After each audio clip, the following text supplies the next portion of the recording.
Friends, இன்னைக்கு ஒரு good news காட்ட போறேன். Done done done done. Murugar new year அதுமா எப்படி என்கிட்ட வந்தாரு அப்படின்றத சொல்றேன் நானு. எங்க அன்னைக்கு வந்து டிசம்பர் 1 வந்து குழந்தை பிறந்துருந்துச்சு. நாங்க போய் ஹாஸ்பிட்டல மட்டும் பார்த்துட்டு வந்துட்டோம். வீட்டுக்கு அனுப்புறதுக்கு அப்புறமா நாங்க போய் பார்க்கவே இல்லை. நாங்க எல்லாருமே வந்து கும்பலா தான் போவோம். ஒவ்வொருத்தருக்கும் ஒரு ஒரு காரணம் இருந்துச்சு. அதனால நாள் வந்து தள்ளிக்கிட்டே போயினே இருந்தது. திடீர்னு நியூ இயர் அதுமா வாங்க போகலாம் அப்படின்னுட்டு ஒரு பிளான் பண்ணிட்டு நாங்க கிளம்பிட்டோம். முருகர் கோவிலுக்கு போகல அப்படின்னு சொல்லிட்டு கொஞ்சம் ஃபீல் பண்ணிட்டு இருந்தேன் நான். வீட்டாண்ட இருக்க பெருமாள் கோவிலுக்கு மட்டும் நாங்கள் போயிட்டு வந்துட்டோம். குழந்தைங்களுக்கு ட்ரெஸ் எடுக்கணும் அப்படின்றதுக்காக போய் எடுக்கும்போது எங்களுக்கே தெரியாது இந்த முருகர் என்கிட்ட கொடுத்துட்டாங்க. நீ என்ன வந்து பார்க்கலன்ட்டு நீ ஏன் கவலைப்படுற, நானே உன்னை தேடி வர அப்படின்னு சொல்லிட்டு என்கிட்ட வந்துட்டாரு.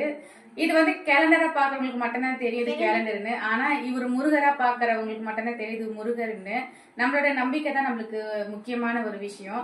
என்னோட வீடியோ பிடிச்சிருந்துச்சுன்னா லைக் பண்ணுங்க, மறக்காம என்னோட சேனல் சப்ஸ்கிரைப் பண்ணி வச்சுக்கோங்க.